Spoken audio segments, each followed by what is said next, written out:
Oh, good lord. I can't believe I'm going to be touching this game, but I'm going to be doing this for you nonetheless because this is a very special day. Yep, we're playing Superman 64 today, and they say licensed by Nintendo twice because they must really be very, very happy that this piece of garbage is actually licensed by Nintendo. Okay, English. Let's see the options. Nothing there. New game. Okay, no Rumble Pack. In short time, your fate will be sealed, Superman. Oh, hi, Lex! You'll never find your friends in this virtual world. Okay, there they go. Then there's no... Okay, now I'm just going to, change the display settings to normal because cinema is even more squished than it is now, and right now it feels sort of squished too. So, yeah, I don't know about you guys, but I'm actually doing pretty decent at those rings. You're not gonna believe me, but I have actually never played this game before. I just fiddled around with the controls a little bit earlier on before I started recording, just so I knew which button did what, because it's always sort of a boring part of a video, you know, watching someone just trying to figure out which button does what, so I did that off screen. But I didn't take care of the rings. I just wanted to get familiar with the controls.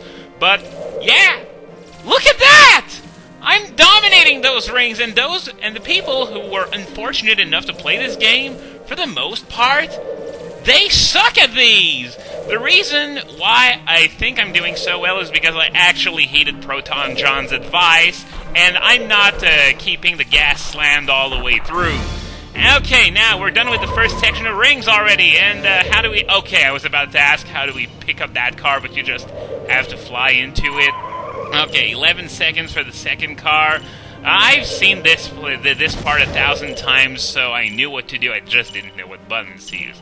Anyway, let's have a flying backflip for a celebration and move on to the next ring segment. Yeah, the trick to this is to not keep the B button down constantly. You have to let go of the gas if you want to perform adequately at the rings. Because otherwise, you get what most people do when they try to record this game, is that they go so freaking fast that they miss a ton of rings, and then they have to go back and they don't meet the time limit. So, yeah, if I have one piece of advice, if you ever want to play Superman 64, it's this.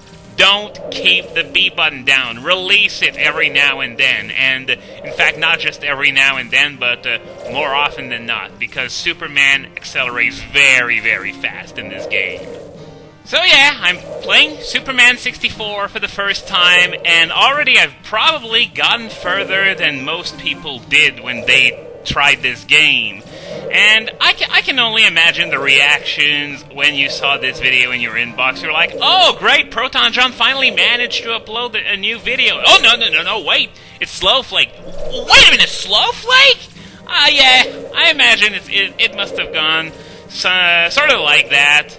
So, are those rings ending soon? Because I've been at this for a while and time is ticking down. Okay, I hear gunshots, so this means it's time for action segment number 2. Put the police car at the end of this road. Come on, let's head over there because, yeah, that thing got hit by a rocket launcher, probably one or two more in it, and it was done for. So you want to put it at the end of the road into the police department. And the pro tip to the police of Metropolis. What? Oh, okay, the other rings were right there. It's like, you know, I go through the first ring, but then I see nothing but a ring way out there in the distance, and I'm obviously not supposed to go there. But yeah, pro tip for the police force of Metropolis. If you actually bothered building a proper police department instead of just, you know, an arch in the road, maybe you wouldn't need Superman's help all the goddamn time. Whoops, sorry about that, I just missed a ring, but fortunately it wasn't too bad because I'm allowed 3 grace rings in each ring segment, and yeah, to kill these guys, apparently the best way to go about doing this is to just fly into them. So, let's try that. Fly into this guy. Why did that guy not die? And, yeah, okay. Punch away. Come on, Superman, move! Move, goddammit!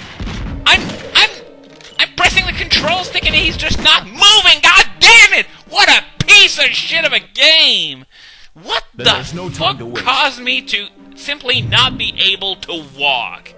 Yeah, Superman has super strength and flying, and he can't goddamn walk. I'm going to assume that was a glitch of some sort, and it wouldn't surprise me at all, because this game is notorious for having amazingly horrendous physics and glitches as far as the eye can see. And some of these glitches are pretty crazy, too. I mean, my personal favorite has to be the Kaizo trap at the end of Stage 2 that Proton John showcased in his own LP of this game. Okay, let's try this again, and... God damn it! Move it, Superman! Oh my god, why isn't he moving? Come on, let's at least fly closer. Okay, there we go. Now he's moving. I don't know what the hell I did wrong, or if it was just a glitch or something. Okay, kill this guy. You only have 9 seconds left. And yes, I know you're sort of supposed to fly into them because it's more effective, but keep in mind, I've never played this game before, and that is surprisingly a lot more difficult, you know, to kill these guys by flying into them than flying through those rings. And by the way, you might be thinking, since you're watching this video, am I going to be doing a full Let's Play of this game? The answer is, of course, no. It's just, you know, a one-off video to, you know, try and get through the first stage of Superman 64, and I honestly expected a lot more rage than this, but apparently I'm doing so well with the rings that it's unfortunately a bit lacking in the rage department thus far, because I expected the controls to be a lot worse than this. You know, the way most people talk about the flying controls in this game. I honestly expected a whole lot worse than this. Okay, gunshot, so this means this is going to be the fourth and final action segment of this stage. So, whoa! I missed this. I missed the ice breath token. Wow, we're off to a great start. Okay, yeah, so you're supposed to use your ice breath to blow those tornadoes away, and I don't think that would work that well in the real world. You know, freezing a tornado just isn't going to make it disappear, you know.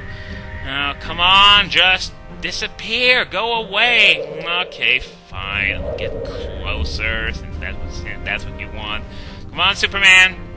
Oh my god, don't tell me I'm already out of freaking ice breath. At least I pressed the button and nothing fucking happened. Oh, I don't mind the rings that much, but I do hate this poorly programmed piece of poopy. Anyway, yeah, running into a pedestrian automatically causes Lex to win, even though, you know, he or she, I don't know, it looked like a she, but then again, it didn't look really that well defined. Whatever this person was, just got flown into by fucking Superman. I would imagine that that would kill her, but judging by some of the crazy shit we can do in this game, maybe not, after all. By the way, just so you know, usually when running this game on an emulator, instead of, you know, having that green fog in the background, it's going to be pink fog for some reason. But for some reason, I'm running this on an emulator right now, and the graphics render just fine. So maybe this version of Project 64 is such a state-of-the-art emulator that it can actually render the awesomeness that is Superman 64 in its full glory and smack straight into the wall, will you? Okay, let's try this again. This time, let's not miss the token. And now, let's see.